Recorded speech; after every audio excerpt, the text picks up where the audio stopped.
नमस्कार, आप देख रहे हैं सीटीवी बिहार और मैं हूं आपके साथ अभिषेक कुमार। बिहार की नीट छात्रा से जुड़े सनसनीखेज मामले में अब एक नया और बेहद ही गंभीर मोड़ सामने आया है। छात्रा के कपड़ों में स्पर्म पाए जाने की पुष्टि के बाद सियासत भी गर्मा गई है। इस मामले को लेकर सांसद पप्पू यादव ने पुलिस और नेताओं पर तीखा हमला बोला है। उन्होंने सीधा सवाल उठाया है, आम लोग किस पर भरोसा करें और बिहार पुलिस आखिर किसे बचा रही थी। आखिर पप्पू यादव ने पुलिस की भूमिका पर सवाल उठाते हुए क्या कुछ कहा है, देखिए इस रिपोर्ट में। पर भरोसा करें, उस जांच की व्यवस्थाओं के साथ पर सवाल खड़ा हो गया। डीजीपी साहब, आप मेरे भाई हो, मैं जानता हूं मेरी सच्चाई आप सबको कड़वी लगती है।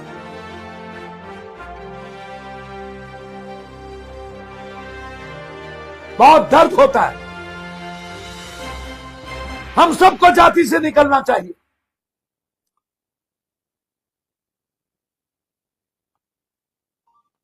क्या कहेंगे आप, क्या जवाब देंगे? क्यों आप 6 तारीख से लेकर के 13 तारीख तक उस हॉस्टल को सील नहीं किए थे? किसको बचाना चाह रही थी आपकी पुलिस और थानेदार? क्यों आप थाना प्रभारी को सस्पेंड नहीं किए? किसके कहने पर? यह काफी नहीं था कि उसने फर्द बयान नहीं लिया? यह काफी नहीं था कि उसने 12 तारीख तक केस नहीं किया? आप करें तो ठीक, आप गलतियां करें तो कोई सुनने वाला नहीं, और गरीब करे तो आप उसको पास कर देते हैं। विपक्षी को पास करते हैं आप लोग, डराते हैं और फोन करवाते हैं, कुछ निकालो। मरता क्या नहीं करता, कौन डरेगा यार से? लुटेरे, बेईमान, चोर, बेटी की सौदा करने वाली पुलिस और नेता, ये माफिया, कौन डरेगा आपसे? आप लोग बेटी का सौदा करके खाते हैं।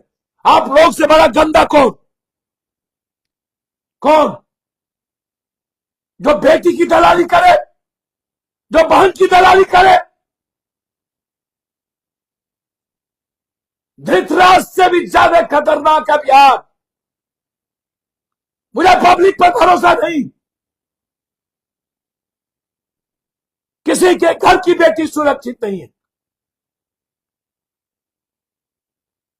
और हॉस्टल वाले सुन लीजिए, मैं सबको नहीं कहता हूं और सबको जानता हूं। यदि औकात और हिम्मत है तो रजिस्ट्रेशन कराओ, कराओ रजिस्ट्रेशन बेटी के, और एक एक जगह सीसीटीवी लगाओ और उसके मां बाप को उसका ये दो, अब एक्सेस को, फोटेज दो, ताकि उसके मां बाप उसके एक्सेस को डेली देख सके, सुबह शाम दोपहर अपनी बेटी को देख सके। दो, आप है हिम्मत तो दो।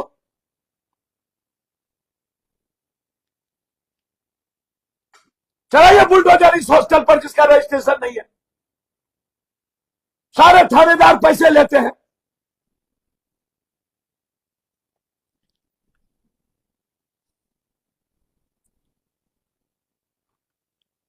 जब डॉक्टर चीख चीख करके कह रहा था बलात्कार हुआ, तो पुलिस के हाथ पर पट्टी क्यों थी?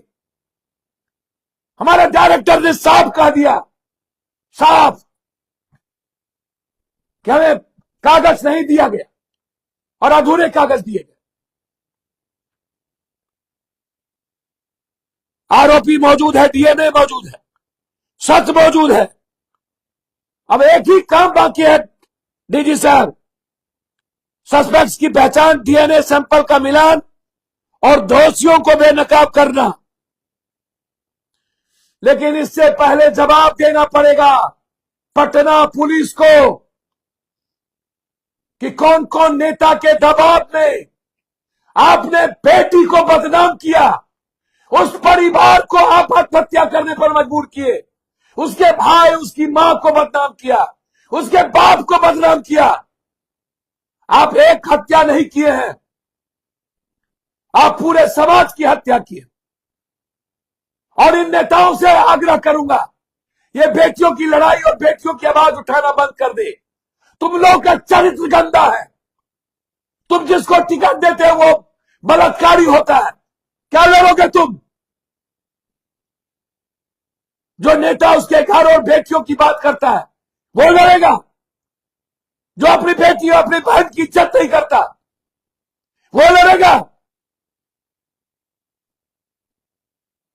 जो देश विदेश दुनिया में जाता है सिर्फ सेक्स करने के लिए वो लड़ेगा।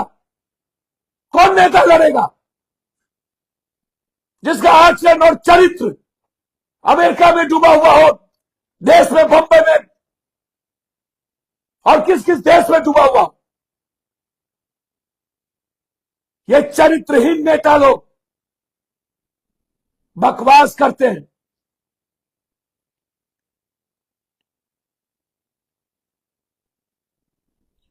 एसआईटी ने शुरुआत में दुष्कर्म को हल्के में क्यों लिया? स्पर्म मिला उस बच्ची की सिर्फ कच्चे की, और उस कच्चे की स्पर्म से पता चला कि बलात्कार हुआ है, लेकिन उसके कपड़े धो दिए गए, उसके खून हटा दिए गए, उस कपड़े पर किन किन लड़कों का डीएनए था उसको साफ कर दिया गया। क्यों?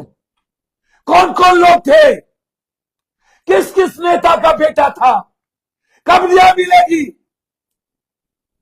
और ये डॉक्टर लोग जो दोषी हैं, जो अपने को भगवान कहलाना चाहते हैं, छी! पैसा लेने वाला आदमी भी भगवान, सौदा करने वाला आदमी भगवान, लुटेरा भगवान।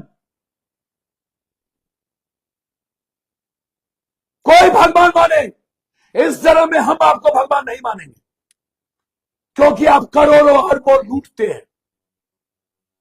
आप आम आदमी को ठगते हैं, आप पोस्टमार्टम बदलते हैं, आप हॉस्पिटल में मौत का सौदा करते हैं, आप नरभक्षी हैं, आप नरसंहार करते हैं। कब इनको जेल भेजिएगा? ये मनीष रंजन किस किस के दोस्त है?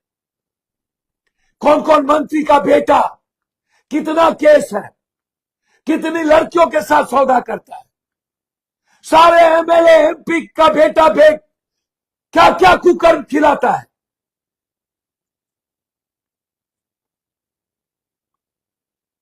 कई बार आया कि नींद की गोलियां नहीं खाई, कई बार आया उसके सिर में चोट लगे, जहानाबाद जहानाबाद जहानाबाद, बाहर बार। लड़की के शरीर पर मिले सबूत 18 दिनों तक नजरअंदाज क्यों किया गया?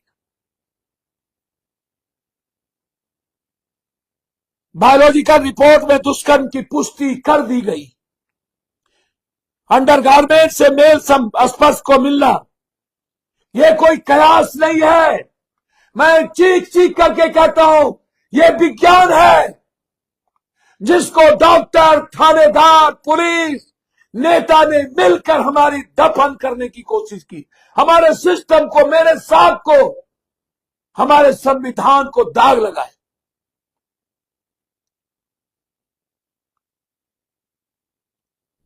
क्या जवाब दें?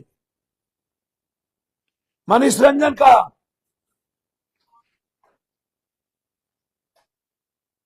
को क्यों नहीं पूछताछ की? मनीष रंजन की संपत्ति की जांच क्यों नहीं? नाम बताओ किन किन मंत्री, किन किन लोगों का। सुनिएगा, मेरे पास डेली 400 फोन आ रहे हैं। अभी भी एक बेटी चिल्ला चिल्ला के कह रही है पटना सिटी के गली में, हमें 4 लड़के ड्रग्स पी करके मुझको छेड़ता है, मेरी मां को मारता है, मुझे मेरे पेट खोल दिए गए। और 111 वाला जा करके बेटी को बेइज्जत करता है। उसका पिता वकील है, वकील वकील वकील, वकील की बेटी सुरक्षित नहीं। नेताजी लोग, हमारी बेटी बहन भी सुरक्षित नहीं है। गलतफहमी के शिकार मत होइएगा। गरीब middle class, lower middle class और आम आदमी की बच्ची यदि मेरी बेटी नहीं है तो आपकी बेटी बहन भी आपको माफ नहीं करेगी। कौन विधायक? नंगा कीजिए, हाथ जोड़ते हैं डीजीपी साहब, मत बचाइए। जैसे इंडिगो के मैंने के केस को रफा दफा कर दिया एसआईटी से, इसको नहीं होगा, नहीं करने देंगे। सीतामढ़ी में एक इंजीनियरिंग बेटी के साथ, एक दलित बच्ची के साथ बलात्कार किया गया, उसको दफना दिया गया। इसी पटना के किसी ब्लॉक में हमारे एक सोशल मीडिया के टीम के मित्रों ने उसका खुलासा किया। क्या हुआ? बक्सर की बच्ची को न्याय नहीं मिली। क्या मुजफ्फरपुर के बच्ची को न्याय नहीं क्यों नहीं मिली? क्या हुआ दलित बच्ची को लेकर के इतना हाय तौबा मचा? क्या हुआ? क्या हुआ वो केस? क्या हुआ बाढ़ के विधायक का केस? क्या हुआ? ये धाकदार नेता लोग सुबह से शाम सिर्फ लुटेरा का काम करते। मरवाओगे, मरवा देना। फंसाओगे, फंसा देना। लड़ोगे, लड़ लेना, लेकिन डरेंगे नहीं, लड़ेंगे तुमसे। जब तक बिहार की बेटी को नहीं बचाएंगे, नहीं छोड़ेंगे।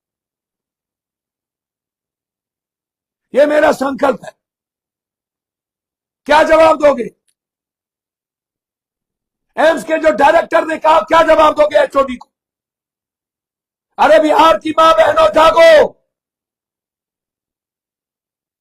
जहानाबाद की निर्भया ही नहीं है, बक्सर की निर्भया, खगड़िया की निर्भया, पूर्णिया की निर्भया, मधेपुरा की निर्भया, मुजफ्फरपुर की निर्भया, ना जाने कितने ऐसी निर्भया की चीख को दबा दिया जाता, आवाज निकलने नहीं दिए जाते। समाज नहीं जगता है, समाज पैसे लेकर के चुप हो जाता है। बंद करो ये हॉस्टल। और मैं अपने मां पिता से आग्रह करूंगा, पहले अपने बच्ची को ले जाइए और उसके बाद नए सिरे से रखिए। सम्राट बाबू, पहले इस हॉस्टल को बंद करिए और पूरी अनुशासन और लाइसेंस दीजिए इसको। और यह तय हो कि बच्ची के हॉस्टल में कभी कोई मर्द, कोई लड़का नहीं जाएगा। और यह भी तय हो कि सीसीटीवी फुटेज का एक्सेस उसके मां बाप के पास रहेगा।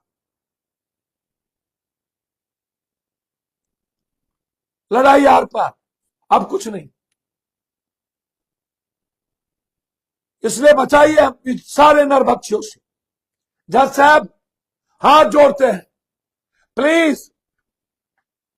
हमारे और आपकी बेटी भी बेटी है। प्लीज इन गंदे लोगों को मत छोड़िए। इन नेताओं के बलात्कारियों को आप बरी कर देते हैं। मुझे समझ में नहीं आता है जज साहब, क्यों, किन कारणों से इन नेताओं को बरी किया गया? हाथ जोड़ते हैं जज साहब, प्लीज बचाइए इस नरभक्षियों से इस बेटी को। और जो अंडरगारमेंट के स्पर्श से जो आज जांच रिपोर्ट का खुलासा हो गया, जिसको मैं चिल्ला चिल्ला के कह रहा था बलात्कार है, कोई सुनने को तैयार। ये लड़ाई अंतिम क्षण तक लड़ेंगे। इंडिगो की, रुपेश की भी लड़ाई लड़ेंगे और आपके पुलिस मैन्स एसोसिएशन का अध्यक्ष का लड़का गोली चला के दादा बना हुआ, उसके खिलाफ भी लड़े। धन्यवाद, नमस्कार।